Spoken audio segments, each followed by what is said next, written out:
তিনি কোথায় জন্মেছিলেন তোমরা জানো? কোথায় জন্মেছিলেন সেটা কোথায়? কলকাতার জোড়াসাঁকো ঠাকুর। কবে?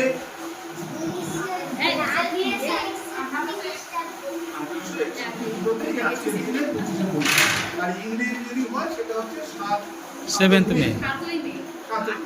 তার মৃত্যু দিবস কবে সেটা নিয়ে আমরা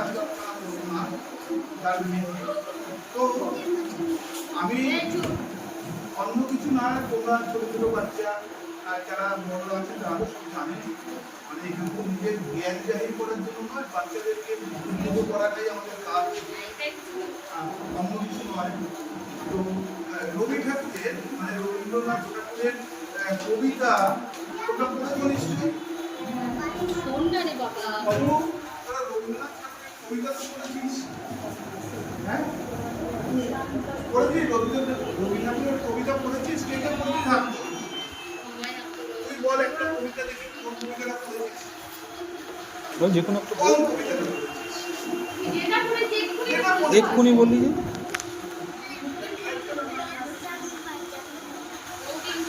এক লাইন বলবো। আমার হারিয়ে যাবার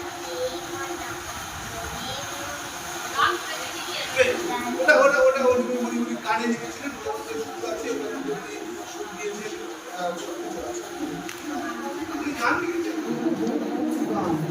রবীন্দ্রসঙ্গীত কবিতা লিখেছি বাচ্চাদের কবিতা।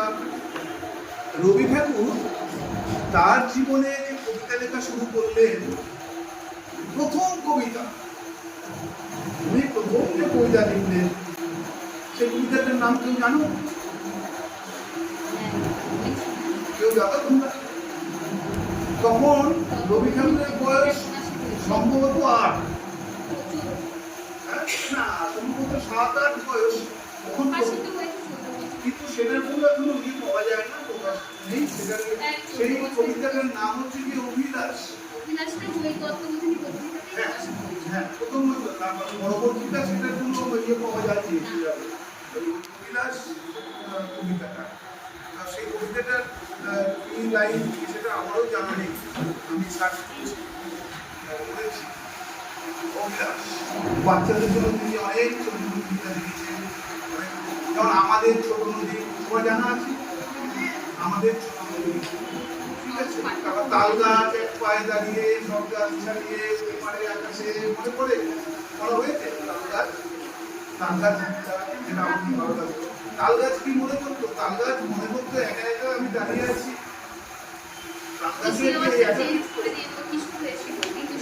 হ্যাঁ একা একা দাঁড়িয়ে আছি, মাত্র আমি একা।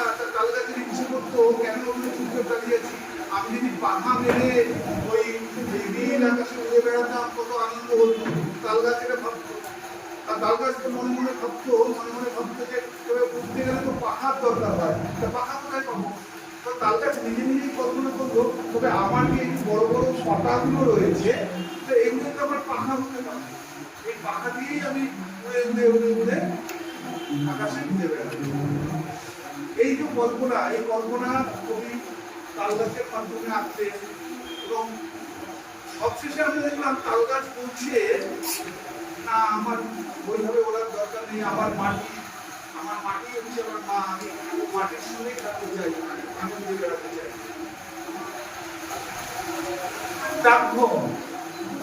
ডাকঘর পেলে নাটকের কবি দিয়ে পড়াবো। ডাকঘরে একজন অসুস্থ বাচ্চা অমল আর বইওয়ালা, ঠিক আছে? ওই নাটকটা ডাকঘর ওরা কবি জোগাড় করে নিয়ে করছি, আজকে হিন্দি চ্যানেল বলা যায় না, ডাকঘর নাটক আছে, এটা খুব ভালো নাটক। মোহাম্মদ জিয়াউল্লাহ দিয়ে এই ডাকঘর নিয়ে সারা পৃথিবীতে আমাদের এটা নিয়ে রিসার্চ করা। ডাকঘরকে বিভিন্নভাবে আমরা নাটকের মঞ্চে আনছি। ডাকঘরের যে ভেতরে একটা দর্শন আছে, দর্শন কি সেটা বুঝবি না, দর্শন মানে ওর ভেতরে অনেক সূক্ষ্ম সূক্ষ্ম ব্যাপার আছে যেগুলো মানুষের বোধের বাইরে, আমাদের সাধারণ মানুষের বোধের বাইরে। সেই বোধটাকে আমাদের টেনে আনা, টেনে এনে সেটা নাটকের করা। আচ্ছা, তোরা জানিস রবি ঠাকুর, আমি যেহেতু নাটকটা করি, থিয়েটারটা করি, সেহেতু থিয়েটারের কথাই বলবো। রবি ঠাকুর নিজে খুব ভালো অভিনয় করতেন, অ্যাক্টিং করতেন। জানতিস? জানতিস? কেউ জানতিস? রবি ঠাকুর নিজে অ্যাক্টিং করতেন, অনেক নাটকে তিনি অ্যাক্টিং করেছেন, নিজের লেখা নাটক। রঘুপতি থেকে আরম্ভ করে ডাকঘরেও করেছেন, ডাকঘরেও করেছেন, রঘুপতি, অনেক অনেক অনেক নাটক। এবং সেই নাটকগুলো কোথায় হতো? নাটকগুলো তাদেরই বাড়িতে, ওই জোড়াসাঁকোর ঠাকুর বাড়ি, তাদের নিজস্ব বাড়িতে নিজস্ব মঞ্চ ছিল, সেই মঞ্চে তারা নাটক করত। রবি ঠাকুর নিজে নাটক লিখতেন, নিজে নাটক পরিচালনা করতেন, নাটকের যে সমস্ত গানগুলো মানে ব্যবহার হতো সেগুলো রবি ঠাকুরের নিজের লেখা। এবার সেই লেখা নাটকগুলোই ব্যবহার হতো। ইভেন যে রূপসজ্জা কীভাবে সাজাতে হবে রাজাকে, সেগুলো রবি ঠাকুর নিজেই করতেন, নিজে হাতে। রবি ঠাকুরের যে প্রতিভা, বহু প্রতিভা, সেই রবি ঠাকুর আমাদের দেশে জন্মেছিলেন। যে আজকের দিনে আমরা কি করি? আজকের দিনে সবাই মিলে বসে আমরা তাকে স্মরণ করি, তাকে ভক্তি জানাই, প্রণাম জানাই। এই সেই রবি ঠাকুর, কবি প্রণাম। তো আমাদের চিন্তা করতে হবে, আমাদের ভাবতে হবে, আমাদের ভালো মানুষ হতে হবে। আমাদের প্রত্যেককে তুই শুয়ে পড়েছিস বাবু, তুই বেঁচে শুয়ে পড়েছিস কেন? ভালো লাগছে না? আমাদের রবি ঠাকুরের মতো আমরা হওয়ার তো চেষ্টা করবো। কবিতা লিখবি, দু লাইন, এক লাইন, তিন লাইন, যে যেমন করবি কবিতা লিখবি, মাস্টারমশাইকে দেখাবি, দিদি দেখো তো আমরা এই কবিতা কিন্তু কেমন করছে, যা পারবি লিখতে লিখতে লেখা হয়ে যাবে। ভালো কবি তৈরি হচ্ছিস, এই প্র্যাকটিসটা তোদের মধ্যে থাকবে। আজকের দিনে তো রবি ঠাকুরকে নিয়ে তোদের কাছে আমি বিরাট বিরাট বড় বড় কথা, অনেক দার্শনিক কথা বলবো, এসব বলে তোদের মাথায় দিচ্ছি না। ওরা এগুলো পর রবি ঠাকুরের লেখাগুলো পর, বাবাকে বলবি রবি ঠাকুরের বই, গল্প, গল্প আছে, নাটক আছে, কবিতার বই, এগুলো এনে বাড়িতে পড়া, ওদের বোঝার চেষ্টা করা কি বলতে চেয়েছে। রবি ঠাকুর তো আমাদের অন্তরে, আমাদের মনে, আমাদের প্রত্যেকটা মুভমেন্ট, প্রত্যেকটা হাঁটা চলা ঘুমানো, আমাদের যাপনটাই হচ্ছে রবি ঠাকুর কেন্দ্র। আমাদের যাপনটাই হচ্ছে রবি ঠাকুর কেন্দ্র। শুধু রবি ঠাকুর নয়, আমাদের আরো মহাপুরুষ আছেন যারা, এই আমাদের সামনেই তো রয়েছে শরৎচন্দ্র চট্টোপাধ্যায়, আমাদের মুখ্যমন্ত্রী রয়েছেন, এই বিমানবন্ধু, এটা আমাদের গর্ব। কাজী নজরুল ইসলাম, প্রত্যেকেই তো আমাদের কাছে, আমাদের তাদের নিয়েই আমরা যাপন করি, তাদের নিয়েই আমরা বেঁচে আছি। তাই বলছি বাচ্চারা, ওরা তো আমার ছেলে, আমার বাচ্চা, আমার নাতি, এদের বলছে ওরা এগুলো করতে হবে, তোদের ছবি আঁকতে হবে। রবি ঠাকুরের ছবি আঁকবি, বিভিন্ন রকম রবি ঠাকুর ছবি আঁকতে হবে, খুব ভালো ছবি আঁকবে। এবং তার ছবিগুলো তুমি সবই অ্যাবস্ট্রাক্ট ছবি, সেসব কিছু বুঝতে গেলে সময় লাগবে। ছবি নিয়ে করার, ছবি আঁকবি, ছবি চেষ্টা করবি। শুধু পড়াশোনা, হ্যাঁ পড়াশোনা করতে হবে, পড়াশোনার সাথে সাথে শুরু করতে হবে। রবি ঠাকুর কিন্তু একটা কথা তোকে বলি, তোরা আবার এটা নিয়ে ভাবিস না যে তোরাও আমরাও যাবো না। রবি ঠাকুর কিন্তু কখনই স্কুলে যেতেন না। রবি ঠাকুর কি করে এত বড় মানুষ ছিলেন, এত বড় লেখা, এত গল্প, এত কবিতা, এত গান, প্রত্যেকে জানলেন, প্রত্যেকে শিখলেন। রবি ঠাকুর স্কুলে যেতেন, ভালো লাগতো না দেখে, কেন ওনার ভেতরেই একটা স্কুল ছিল, অন্তরের ভেতরে একটা স্কুল ছিল। স্কুল কেন, একটা মহাবিদ্যালয়, পৃথিবীর মহাবিদ্যালয় ধারণ করেছিলেন রবি ঠাকুর ছোটবেলা। তার বাড়িতেই মাস্টারমশাইরা আসতেন, তাকে পড়াতেন। কিন্তু জানতে হবে রবি ঠাকুরের আদর্শটাকে আমাদের বুঝতে হবে, তাই না? তাই তো বুঝছিস? রবি ঠাকুরের কবিতা এর পরদিন তোরা এক কাজ করবি, খোঁজ খবর করে বাবাকে বলে মাকে বলে রবি ঠাকুরের অমল ও দইয়ালা তার ঘর ওইটা জোগাড় করবি। দিদি বলি শ্বশুর বলি তাই জোগাড় করে নিয়ে দেবে, ওটা পর ওটা নিয়ে তোদের দিয়ে নাটক সপ্তাহে একদিন করে রিহার্সাল করবো, আমরা করে আমরা নাটক করবো। পরবর্তীতে নাটকটা আমরা আরও আছে বাচ্চাদের দিয়ে করার মতো, মানে ওর গভীরতা অনেক বেশি করে আমি বাচ্চাদের মতো করে করা যায়, মুকুট নাটক করা যায়, মুকুট করা যেতে পারে। যে মুকুট নাটক আমার হাতে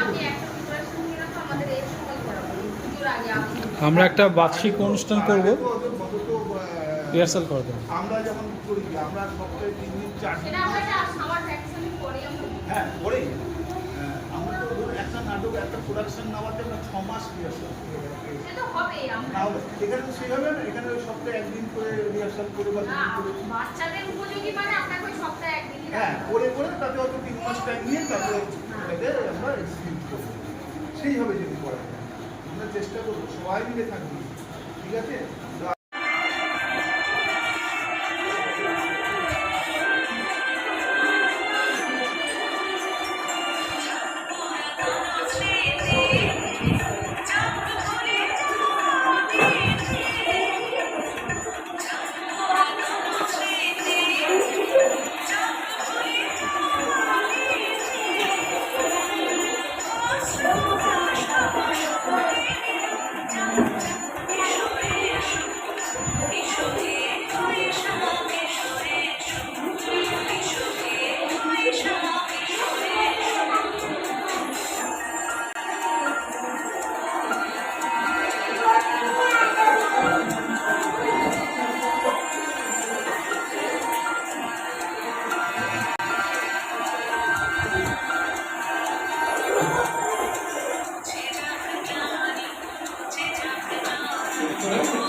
বোঝাপড়া রবীন্দ্রনাথ ঠাকুরেরই লেখা একটা কবিতা। মনেরই আজ সহজে ভালো মন্দ যাহাই আসুক সুখ ফিরে লও সহজে।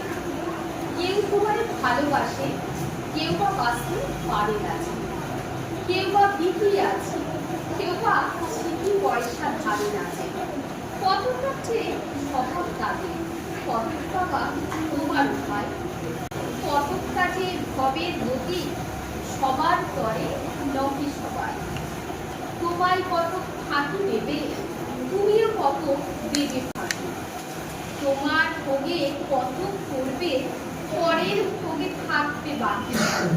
মানখাটারি আমল থেকে চলে আসছে এমনি রকম। তোমারে কি এমন ভাগ্য বদলে যাবে সকল রকম। মনের আজ সহজে ভালো মন্দ যাহাই আসুক সত্যের লও সহজে। অনেক ঝঞ্ঝা কাঠুর বুঝি এলে সুখের বন্ধ রূপে। জলের তলায় পাহাড় ছিল লাগলো দিকে অন্ধ রূপে। মুকুট থেকে পাঁজরগুলো উঠলো কেটে আহত রবে। তাই নিয়ে কি সবার সঙ্গে ঝগড়া করে মরতে হবে?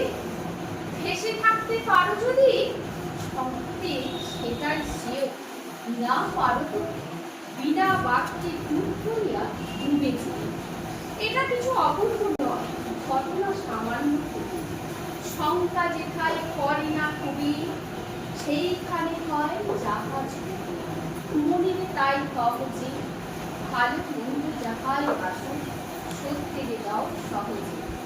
তোমার মতে হয়নি সবার, তুমিও হবে সবার মতে। তুমি মরো কারো খেলার, কেউ বা মরে তোমার চাপে। তবু ভেবে দেখতে গেলে এমনি কিসের টানাটানি, তেমন করে হাত বাড়ালে সুখ পাওয়া যায় অনেক। আকাশে তবু সুনীল থাকে, মধুর ঠেকে ধরে গেল। যাহার লাগি চক্ষু বুঝে বাইরে কিলা মৎস্য সাগর, তাহার বাদ দিয়ে দেখি বিশ্ব ভুবন মস্ত লাগল। নিজের ছায়া মস্ত করে অস্তাচলে বসে বসে আধার করে তোলো যদি জীবন খানা নিজের দোষে। বিধির সঙ্গে বিবাদ করে নিজের পায়ে উনি মারো, দোহাই তবে এই কার্যটা যত শীঘ্র পারো করো। খুবই খানিকটা কেঁদে কেটে অশ্রু জল ঢেলে খরা খরা মনের সঙ্গে করে মেঘায় এক রকমের ইচ্ছা করা। তাহার পরে আধার ঘরে প্রদীপ খারে জাগে চলো, ভুলে যা ভাই তাহার সঙ্গে কত শুধু তফাৎ। মনের তাই কহতে ভালো মন্দ যাহাই আসুক সত্যি দিলাও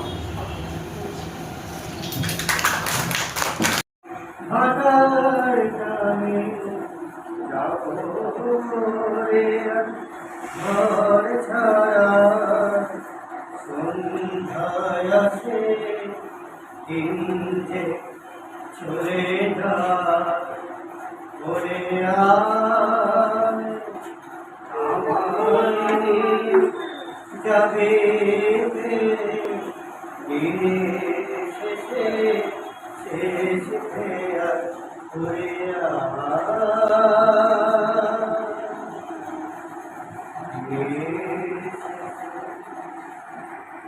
ঘরে যারা যাওয়া তারা কখন গেছে ঘর পারে, যারা যাওয়া গেছে পারে ঘরে পারে ও নদী যে আছে মাঝখানে সন্ধ্যাবেলায় কে দেখে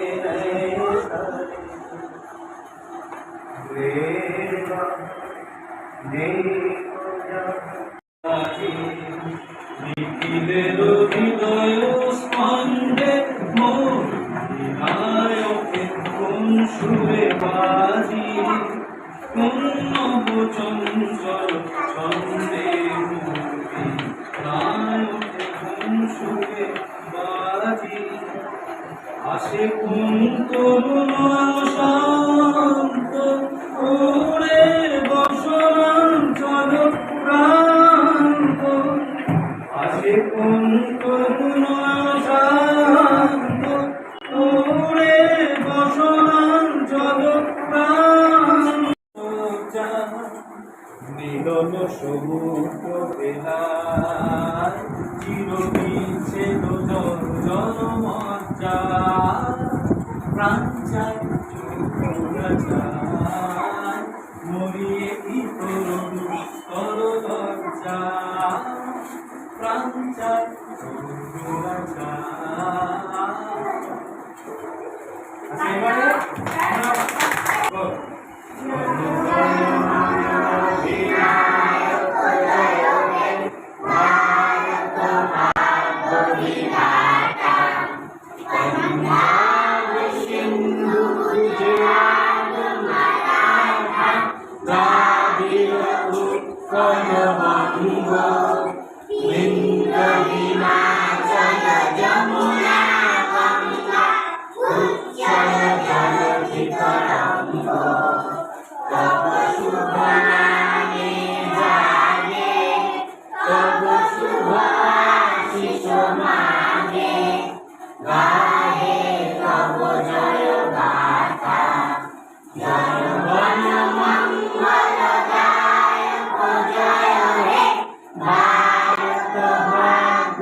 দেখা হচ্ছে, ঠিক আছে? 18 তারিখ স্কুল খুলবে, 18 তারিখ দেখা হচ্ছে। সবাই ভালোভাবে থাকবে, পড়াশোনার মধ্যে থাকবে, ঠিক আছে?